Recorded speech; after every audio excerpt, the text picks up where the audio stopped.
Greetings, Gadget fans. I have got the Gadget gang with me. How you doing, guys? Hello. Yeah, great. We're good. It's good to see you. Now, look, another week in lockdown means we're spending much more time at home, which means we're spending much more time in the kitchen. So I've sent you some kitchen tech. Otis, what did you get? Craig, I got that.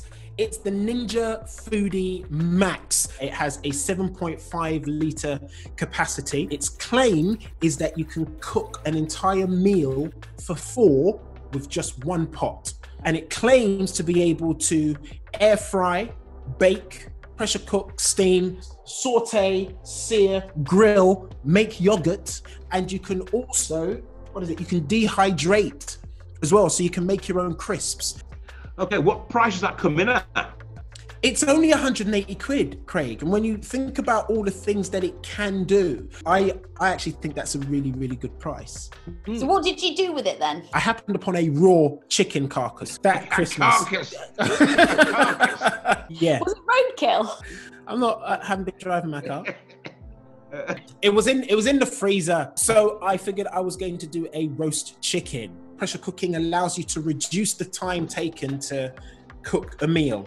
That was a chicken that needed 1 hour and 20 minutes cooking in a regular oven using the pressure cooker function and an air crisp. We had an edible chicken in 45 minutes. I think it's handy. It has lots of things in it, isn't it, that it can do so many things. So I think one of the big problems with kitchen gadgets is finding room for them. I think, and if it does a lot, it takes the place of a lot of these other things. That's good. Yeah, you're not wrong. I mean, we did have to move quite a lot of stuff around in order to make space for it. But the plan is to use it to its maximum potential. Cooking that chicken using 2 separate methods, so the pressure cooker and then the crisper to give it that nice golden brown, crispy texture, worked really, really, really well. Okay, thank you. Georgie, what came through the post for you? So I got the KitchenAid stand mixer, and sort of to your point, John, I completely agree that sometimes you have far too many sort of kitchen gadgets about the place. You just don't have the room for them. But this one is nice and compact. It's a 3.3 litre mixer designed for your cakes, for making bread. Now, I'm not a natural baker. I made it with my husband, Nick. And there were a couple of things that did go wrong along the way, but the mixer itself did a sterling job. It was very, very good. And honestly, I think this is the sort of the beauty of it. It's just so simple. It just comes with 3 different attachments that you can use to either whisk or beat or sort of create dough with it. You just open it up, put the ingredients in, turn it on. I mean, literally, I like yours, Otis, that there's like a million different things. This is sort of just one thing, very well. What did you bake, Georgie? I made a fig and honey cake. Ooh. I know. Ooh, you're getting so middle class, you, Georgie Barry. That does not sound like a celebration. That sounds like a punishment. It's like you're on the fig and honey again. You've been naughty. You're on the fig and honey. It was delicious. How much was the mixer, Georgie? $3.50. So it is slightly more higher end, but it feels very sturdy. It's heavy. It's got some weight to it, and it's compact. It fitted in my cupboard beautifully. I still swear by my 1963 Kenwood Chef myself, which I'm built to last, eh? Okay, so I received the Philips XXL air fryer, which is like a healthy way to eat fried food. It uses no oil or just a teaspoon of oil, and it's a monster. I mean, you're going to need a new kitchen because it is so big, so big. You're going to need a separate air fryer kitchen for it, and it comes in at about 300 quid, which is quite expensive, but it can do things in big batches, which is quite good. You can do like 3 pounds of chips, potatoes, and you do it with little or no oil. So, if you are sort of like trying to look after your heart, it's really good for that. It can do things from frozen like chicken wings, drumsticks, meatballs, sausages. We went for chicken and chips. So this is how he makes chicken and chips, the Lord and Master. The chips were lovely. They were crispy on the outside and fluffy in the middle. It was a bit faffy to use. you can take a lot of it out and wash it, but there's still a lot of stuff to care for after that. I'm not looking forward to watching my wife and kids wash that. John, what did you get? Well, I got a George Foreman smokeless barbecue grill. Which,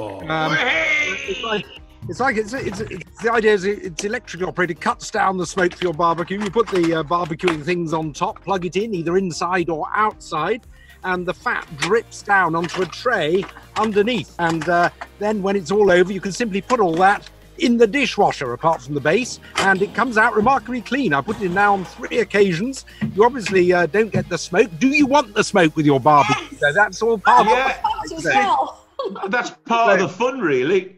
Otherwise, you just stick it in the oven and sit in the garden, wouldn't you? Your food cooks fairly slowly, it has to be said. It's a 1600 watt element that's built into this non-stick tray here.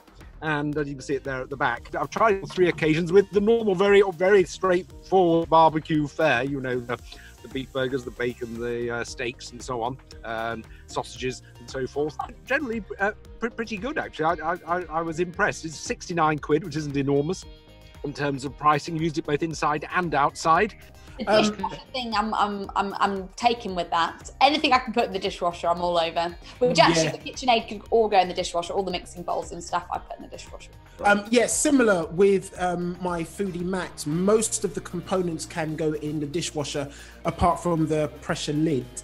John, don't you think it's a bit of an anticlimax to, have people round? Not that you should right now, for a barbecue, and then get that out. No smoke or anything like that. It's a bit of pros and cons. I mean, you can use it inside, which clearly could be an advantage for some people in present conditions. And also, you don't need to think so much about the weather. You can quickly turn it from outside into inside. It's much more convenient. It's a bit of a trade-off, really. You probably want both in an ideal world, but it could be very suited for conditions now. Good point, well made. So, Otis, would you recommend your gadget? I think the answer is yes, isn't it? Well, I want to be able to. I've only really tested 2 of its functions, but I'm very excited about getting to grips with the rest. So even on those, yes, because it's a great price as well. Georgie? Yeah, if you want to invest in a mixer, if you do a lot of baking, then I definitely think it's worth coughing up the £350 and going for it. And if you have a small kitchen, then definitely this is the mixer for you. The price of honey and figs have just gone through the roof. And John? I'd recommend mine. Your barbecues might not be so much of an event, but you'll certainly have a lot more of them because it's so convenient. How about yours, Craig? It does the job, but I think you can get the job done cheaper with different brands, so I wouldn't really recommend it.